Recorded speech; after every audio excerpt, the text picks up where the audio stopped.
there's a great night for fights tonight. There's such a volume of fights these days with DAZN and UFC doing the thing. How does the fact that there's such a flood of amazing fights and content out there, how does that influence your ability to, you've been matchmaking a long time, put together cards, keep them exciting when there's just so much out there these days? I mean, when we put a fight card together, we really like to put a fight card together that is unique and is a little bit different, and something that the fans all want to see. And if you see some of the fights, we have the young guys up and coming, like the Pico Corrales fight. That was a contender, but not a contender match, but I mean, like somebody that's still has a big career ahead of him. And then we did the Legends fight with Fedor. Bader, not so much. He still has a big, career ahead of him. But we like to put in brand names against other brand names and see what happens. So that's what you saw tonight. Something for everybody. With that in mind, how important and how satisfied are you with the future star building? Guys like Pico who are having sort of ups and downs so far in this young of a career. Are you satisfied with where it is, and what do you think you need to do to get it to a point where you're satisfied with it? You have to understand from a promoter standpoint, really, our job is to facilitate the fights and put the fights together and give these kids an opportunity to grow and to get to where they want to go. And, listen, this is MMA. Nobody is undefeated in MMA for a long period of time. That's just how it is. And one punch, one kick, one submission, it changes the whole landscape. So, to me, Pico, he almost won the fight, and then, he got stopped. So that's just the nature of the beast, and I think that he'll go back to the drawing board. He'll get his learning pad out and put all that, energy he put in this fight and all the strategy and the outcome and put it into his bank, and it'll help him grow into the future and become a better fighter. That's my belief. I mean, these fighters are, like especially a guy like Pico or Kraus, they have years ahead of them, and like I said, in MMA, it's not no one's undefeated. Well, was he not? Do you not think he was very reckless in the fact that he had him hurt? We know he's a decent wrestler, and that this is the kind of the innocence of youth, if you like, and it's unfolding in front of us, and that that he's shown himself up there in some ways, Scott. That's something you'll have to ask him, and only he knows what he was thinking at that time. And but in fairness, I mean, it looked like one punch and it was going to be over, because he's a hard hitter. He's a guy that can stop you with one punch. So, he probably thought he was teeing it up, and then he got caught, and then that's why this sport is so dynamic and so explosive, and that's why we love it. Does Corrales put himself in? Does Corrales put himself in the title picture with that kind of thing? Yeah, absolutely. I mean, this is a great win for him. And he's changed camps. He's living in Arizona, training now, and has John Crouch. Yeah, well, and Benson Henderson's there training with him. So he's got a great group of guys around him now, and I think that he's just going to get better and better.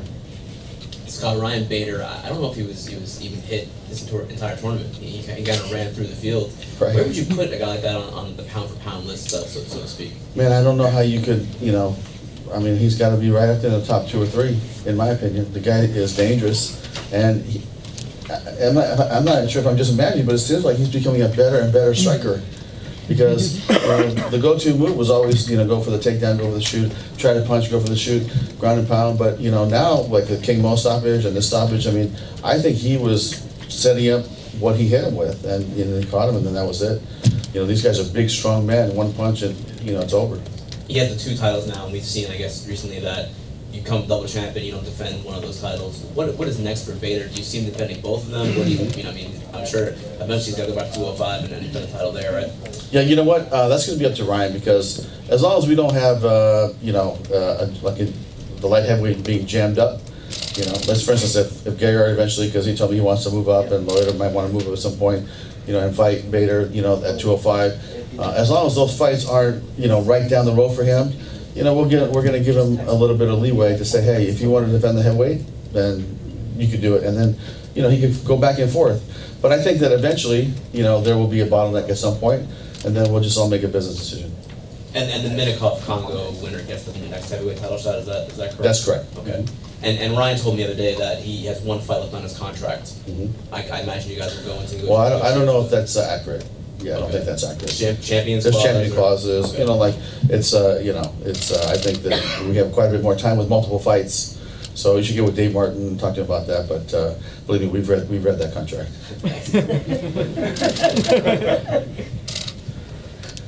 Kevin, nice to see you. Good to see you. Good evening, Scott. You are friends with Federer. He's in knockout. Yes. Are you disappointed?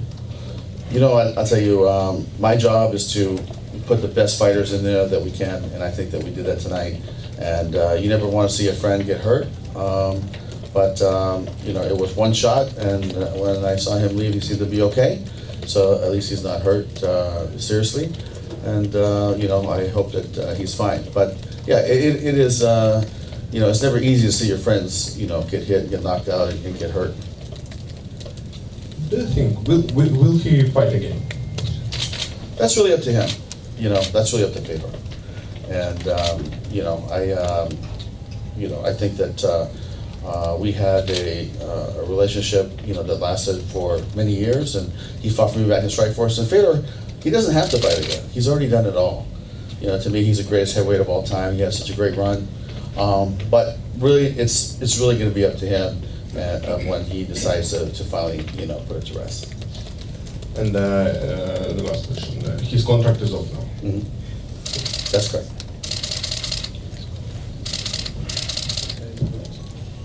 Hi, Scott. So Tito Ortiz was very visible cage side today, and just about a minute ago, he has tweeted that he wants to rematch Chael and take on Ryan Bader. Have you had any discussions with him about returning? No, we have not had that conversation. George's manager has reached out, and I just said, let's talk, you know, after this fight's over. But you know, we'll see. I mean, you know, fighting Chael, he's already done that, and to me, it's like, why would you want to rehash that? And you know, retirement after retirement. But you know, if he wanted to fight again, would we fight him? I'm not sure. You know, that's something we would decide. You know, if the opportunity came our direction. But we're not that far down the road. And some weeks ago, there were rumors flying around that Tito was looking to fight Dan Henderson. Dan Henderson was also in attendance tonight. Mm-hmm. Is there any truth on your side to that rumor? No, we're not talking to either fighter about fighting for a Bellator. Over here, please. Pass the mic. Thank you. Scott, I just wanted to ask you, when you think of Fedor's career, what sticks out most about what he's done? Is there any particular fight or any particular thing about him that sticks out in your mind? You know, Kevin, he had that one run where he was undefeated for 10 years. And in that 10 years, unlike today, because leagues are, you know, whether it's boxing or mixed martial arts, combat sports in general, sometimes the best guys don't fight the best guys all the time, right? Because of politics or networks or whatever it is. So he fought everybody. You know, Fedor didn't duck anybody. Read his list of accomplishments of who he's fought. It's the who's who of mixed martial arts. Josh Gross knows that. He already has it memorized, I'm sure. You forgot Randy Couture. Yeah, okay. But, you know, it's, to me, he's, you know, the GOAT, and that's it. And I think that, you know, it goes back to he is a guy that fought everybody that he was presented with. And I think sometimes people think of, you know, he had that impassive look in his face, and, you know, he would get spiked on his head, and he never seemed to get flustered. What kind of impact do you think that had in the cage? Like, a guy that he just seemed so cool under heavy fire, under duress, never let himself get, you know, up. Do you think that had an impact and helped him win fights and maybe build the mythology that surrounds him?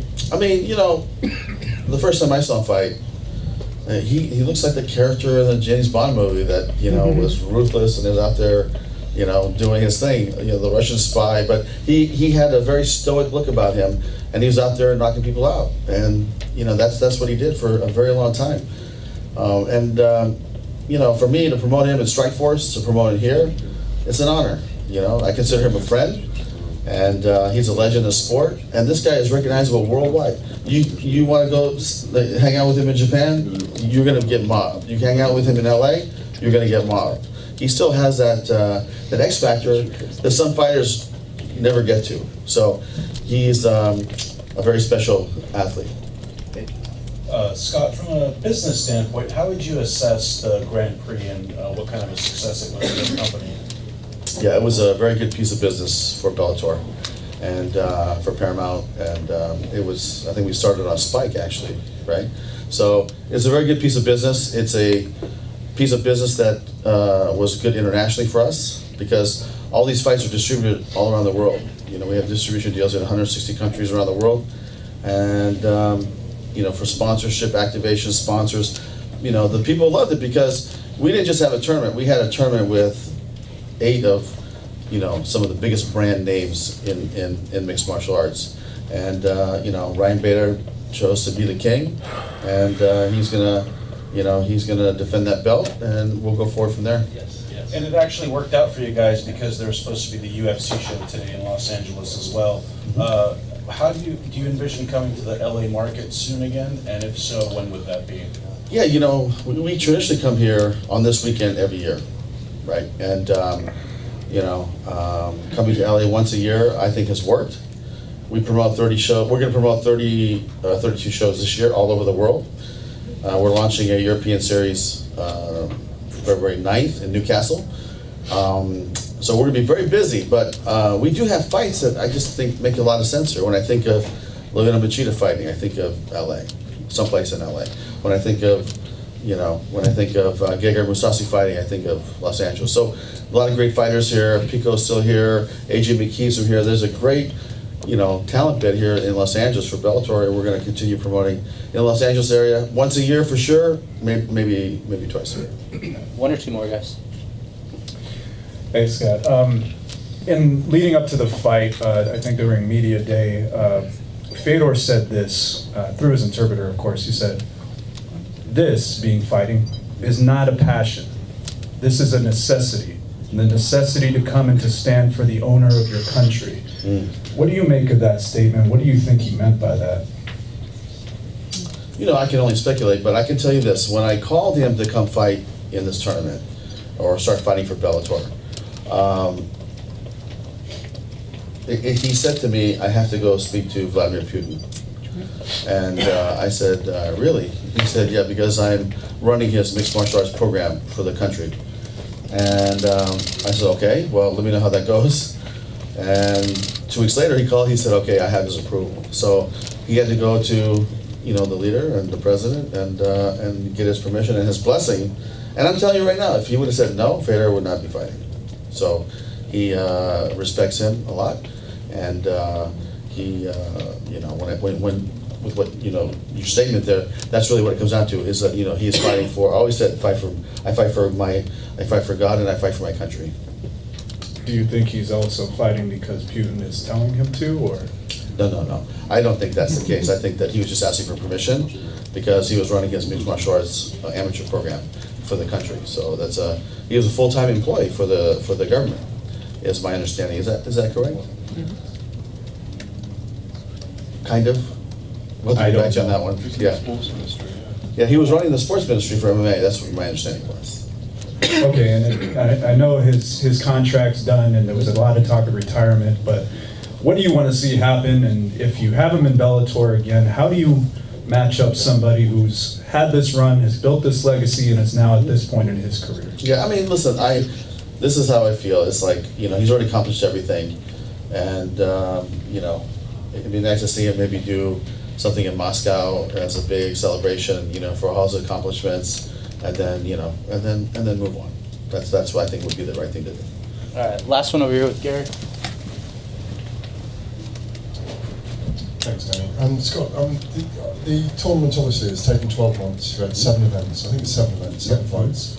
It's been very successful.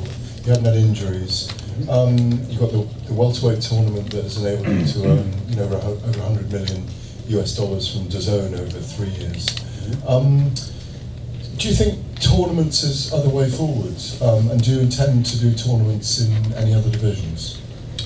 Yeah, I mean, I like the tournament format, but I think the tournament should be done when you have 8 fighters that have a meaning, have a purpose. And you know, to me, the welterweight division, I mean, come on, we have some of the best welterweights in the world, and I don't think you could deny that. And so, to me, it made a lot of sense to have a tournament, and DAZN wanted a tournament, and so it was a great piece of business for Paramount, so we did it.